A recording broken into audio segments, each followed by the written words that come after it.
કડી તાલુકાના દુધઈ ગામમાં ખોડિયાર માતાજી મંદિરનો 13મો પાટોત્સવ ધામધૂમપૂર્વક ભક્તિભાવથી ઉજવાયો. તારીખ 29 એપ્રિલ 2025ને મંગળવારના રોજ દુધઈ ગામમાં ખોડિયાર માતાજી મંદિરમાં પાટોત્સવ ભક્તિભાવપૂર્વક અને ધાર્મિક ઉલ્લાસ સાથે યોજાયો. સમગ્ર કાર્યક્રમ દરમિયાન ભક્તજનોમાં ઉમંગ અને શ્રદ્ધાનો માહોલ જોવા મળ્યો હતો. પાટોત્સવનો શુભારંભ વહેલી સવારે આરતી અને વેદ મંત્રોચ્ચાર સાથે કરવામાં આવ્યો હતો. પાટોત્સવ વિધિ ડોક્ટર કૈલાશબાપુના માર્ગદર્શન હેઠળ સ્થાનિક વેદપંડિતો દ્વારા કરવામાં આવી હતી. સવારે યજ્ઞ અને બપોરે ધજા આરોહણ થયા બાદ માતાજીનો વિશેષ શૃંગાર અને મહાઆરતી કરવામાં આવી હતી. આ પ્રસંગે ગુજરાત રાજ્યના પૂર્વ નાયબ મુખ્યમંત્રી શ્રી નીતિનભાઈ પટેલ ખાસ ઉપસ્થિત રહ્યા હતા. તેમની ઉપસ્થિતિમાં કાર્યક્રમને વિશેષ મહત્વ મળ્યું હતું. શ્રી નીતિનભાઈ પટેલે મંદિરની પ્રસ્તાવના સાથે ગજ્જર સુથાર પરિવારોને શુભકામનાઓ આપી અને સામાજિક એકતા અને આધ્યાત્મિક વિકાસની મહત્વપૂર્ણ વાતો પણ સ્પષ્ટ કરી હતી.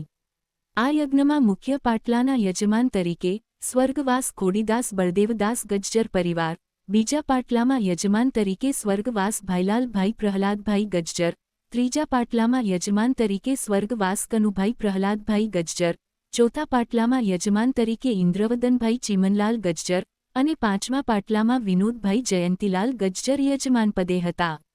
આ પ્રસંગે સ્થાનિક ગ્રામજનો ઉપરાંત આજુબાજુના ગામોના હજારો ભાવિ ભક્તો ઉપસ્થિત રહ્યા હતા. સાંજે મહાપ્રસાદ અને મહાઆરતી સાથે મહોત્સવનો ઉદ્ઘોષ કરવામાં આવ્યો હતો.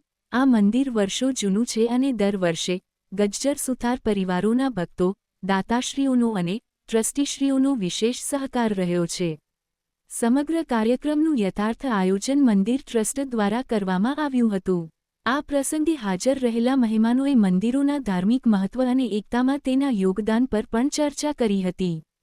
આ ખોડિયાર માતાજીના પાટોત્સવમાં દર્શનાર્થે આવેલ ગુજરાત રાજ્યના પૂર્વ નાયબ મુખ્યમંત્રી નીતિન પટેલે શું કહ્યું મીડિયા સમક્ષ જુઓ આ કડીથી તેજ નેત્ર ન્યૂઝના રિપોર્ટર આશિષ પટેલનો ખાસ કડી અને કડી તાલુકાના લગતા અમદાવાદ શહેરમાં અન્ય જગ્યાએ વસતા સુથાર ગજ્જર સમાજના પરિવારો દ્વારા કડી તાલુકાના દુધઈ ગામે જે ખોડિયાર માતાજીનું સદીઓ પુરાણું મંદિર છે એ મંદિરની આસ્થા શ્રદ્ધા આ બધા જ પરિવારોનો છે.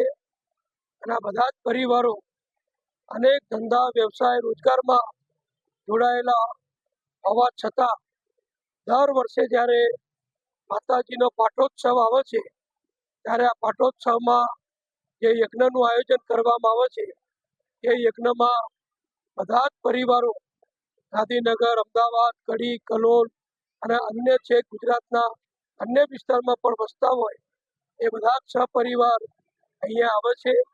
અને લગભગ 2000 જેટલા ભાઈ બહેનો દીકરા દીકરીઓ આ પાટોત્સવમાં યજ્ઞમાં ભાગ લે છે અને ખૂબ આનંદ ઉત્સાહથી ધાર્મિક ભાવનાથી ખોડિયાર માતાજીના દર્શન કરે છે, યજ્ઞના દર્શન કરે છે.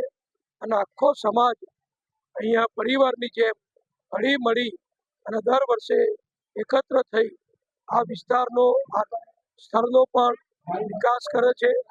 દર વર્ષે અહીંયા નવા ને નવા કામો સમાજ તરફથી, દાતાઓ તરફથી, કાર્યકરો તરફથી વધતા જાય છે. હમણાં જ 4 થી 5 ઘરો જે બીજા લોકોના હતા એ ઘરો આ સમાજે ખરીદી લઈ અને આ જગ્યાનો વધુ વિકાસ કર્યો છે. અહીંયા સિંધવાઈ માતાનું પણ ખૂબ સુંદર મંદિર છે. એટલે આ પવિત્ર ભૂમિમાં બધા જ આવી અને આનંદ કરે છે અને શ્રદ્ધાપૂર્વક માતાજીના દર્શન કરે છે.